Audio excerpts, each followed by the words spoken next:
Segunda Carta de Pedro, capítulo 1. Eu, Simão Pedro, sou servo e apóstolo de Jesus Cristo. Escrevo a vocês cuja experiência com Deus foi tão transformadora quanto a nossa, e tudo por causa do relacionamento e da intervenção direta do nosso Deus e Salvador Jesus Cristo. Graça e paz a vocês enquanto se aprofundam na experiência com Deus e Jesus nosso Senhor.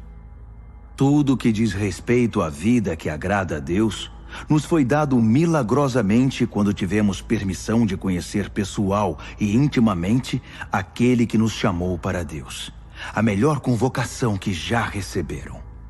Também recebemos promessas extraordinárias e transmitimos a vocês sua participação na vida de Deus depois de terem voltado as costas para o mundo corrompido pela cobiça. Portanto, não percam tempo em edificar sobre o que receberam, preenchendo a base da fé com bom caráter, entendimento espiritual, disciplina vigilante, paciência entusiasmada, admiração reverente, amizade calorosa e amor generoso. Cada dimensão interagindo com as demais.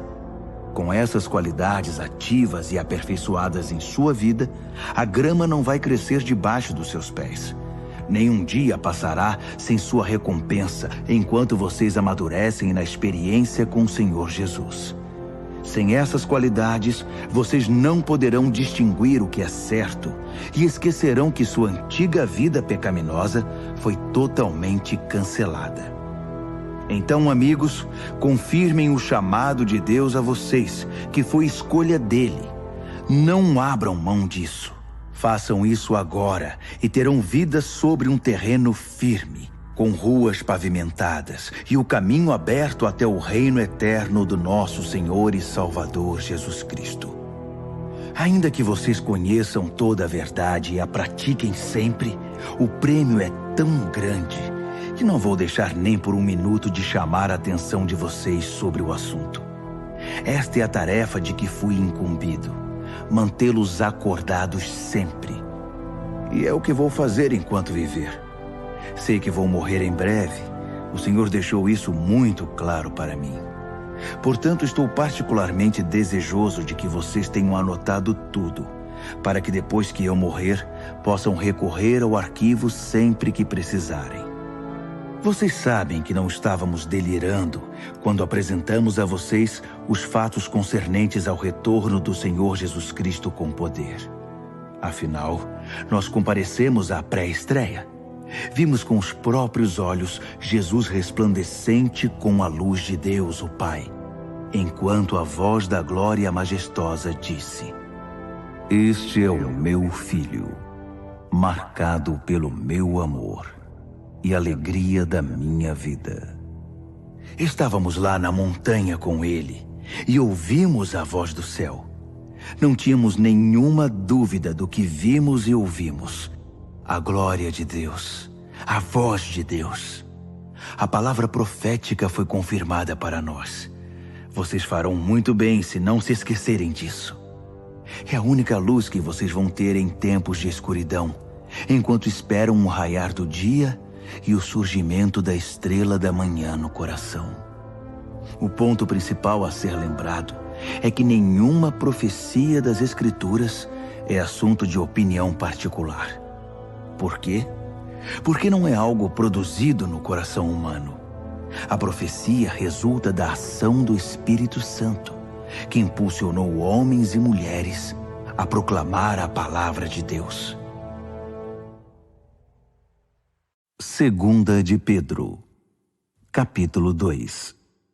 No entanto, havia também profetas mentirosos entre o povo, assim como há mestres mentirosos entre vocês.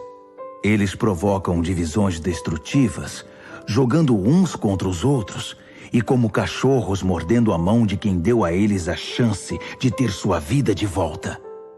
Eles se lançaram numa ladeira, escorregando para a destruição, mas não sem antes recrutar uma multidão de seguidores iludidos que não conseguem distinguir a mão direita da esquerda. Eles dão má fama ao caminho da verdade. Só se preocupam consigo mesmos e jamais dirão nada, nada que traga algum benefício. Só querem explorar vocês. É lógico que não ficarão impunes. Eles caminham para o precipício, porque Deus nunca esteve do lado deles e não permitirá que essa situação continue indefinidamente. Deus não deixou escapar nenhum anjo rebelde, mas os enjaulou no inferno e ficarão ali até o dia do juízo. Ele também não deixou passar a maldade do mundo antigo. Providenciou o dilúvio para fazer a limpeza, resgatando apenas 8 pessoas. Noé, a única voz de justiça, era um deles. Deus decretou a destruição das cidades de Sodoma e Gomorra. Tudo o que restou delas foi um monte de cinzas. Uma advertência terrível para qualquer pessoa dominada pela maldade. Mas Ló, um homem bom, quase enlouquecido pela imundície e pela perversão sexual daquelas cidades, foi resgatado. Cercado de podridão moral dia após dia, aquele homem justo vivia em aflição constante. Pois Deus sabe como resgatar os justos dos ataques malignos e como manter os ímpios na mira até o dia do juízo. Deus está especialmente irado contra esses mestres que vivem na imoralidade, viciados numa vida decaída. Eles desprezam as autoridades verdadeiras, preferindo seguir seus instintos e governar a si mesmos. Egocêntricos e insolentes, não hesitariam em difamar a mais esplêndida das criaturas. Nem mesmo os anjos, superiores a eles em tudo, ousariam difamar os outros diante de Deus. Eles não passam de animais selvagens, predadores por natureza. Mas assim como abatem os outros com suas blasfêmias, também serão abatidos. No final serão derrotados. A maldade deles vai se voltar contra eles mesmos. Eles são tão desprezíveis e viciados no prazer que vivem em orgias e se embriagam em plena luz do dia. São obcecados por adultério e são compulsivos em todo tipo de pecado. Não hesitam em seduzir quem se mostre vulnerável. A especialidade deles é a cobiça. São mestres nisso. Almas mortas. Eles saíram da estrada principal e agora andam sem rumo. Tomaram o caminho de Balaão, filho de Beor, o profeta aproveitador e especialista em maldade. Mas Balaão foi interrompido no meio desse caminho perverso. Um animal falou com voz humana e evitou a loucura do profeta. Esses mestres não têm nada a oferecer. São fontes secas, nuvens de tempestade espalhadas, guiadas por um buraco tenebroso do inferno. Seu ensino não passa de conversa fiada, mesmo assim são perigosos. Os que estão prestes a escapar dos caminhos errados são os mais suscetíveis ao seu apelo sedutor. Prometem liberdade aos novatos da comunidade, mas eles mesmos são escravos da corrupção. Pois se são viciados em corrupção, e são mesmo, são escravos dela.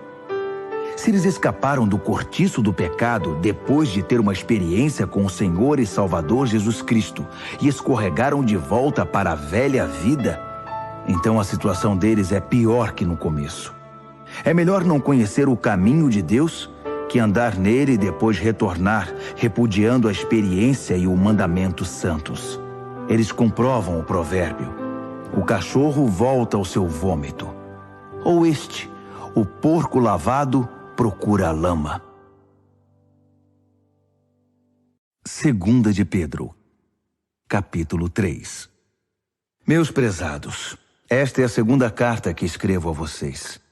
E as duas cartas têm o propósito de manter sua mente em estado de atenção, para que não se esqueçam do que os profetas falaram, nem da ordem do nosso Mestre e Salvador transmitida pelos apóstolos. Para começar, vocês precisam saber que nos últimos dias, os zombadores viverão os seus anos de glória. Reduzindo tudo ao nível mais baixo, eles nos provocarão. Então, o que aconteceu com a promessa da vinda de Cristo? Nossos antepassados estão mortos e enterrados, e tudo está como sempre esteve desde o primeiro dia da criação. Nada mudou. Eles convenientemente terão se esquecido de que muito tempo atrás, todas as galáxias e o nosso planeta foram trazidos à existência do caos das águas pela palavra de Deus. E ela trouxe o caos de volta no dilúvio que destruiu o mundo. As atuais galáxias e o mundo são o combustível para o incêndio final. Deus está pronto para agir, para falar outra vez e para dar o sinal que desencadeará o juízo e a destruição dos céticos e profanos. Não se esqueçam do óbvio, amigos. Com Deus, um dia é como 1000 anos, e 1000 anos como um dia. Deus não está atrasado com sua promessa como alguns pensam. Ele está se contendo por causa de vocês, atrasando o fim, porque não quer que ninguém se perca.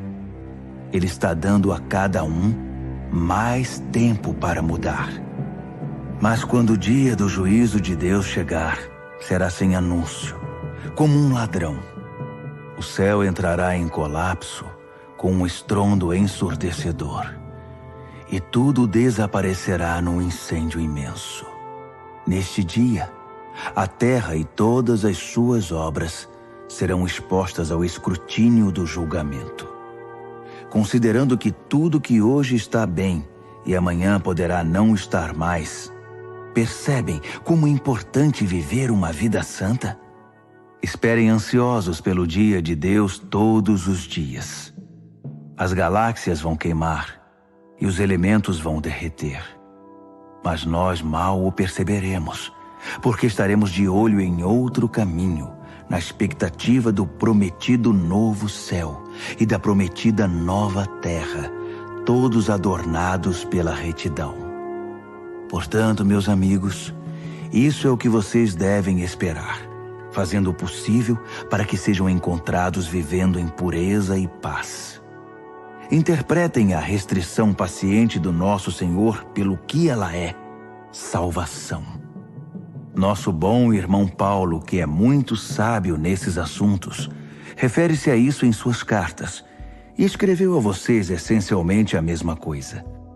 Algumas coisas que Paulo escreve são difíceis de entender. Pessoas irresponsáveis que não sabem o que dizem distorcem seus ensinos o tempo todo.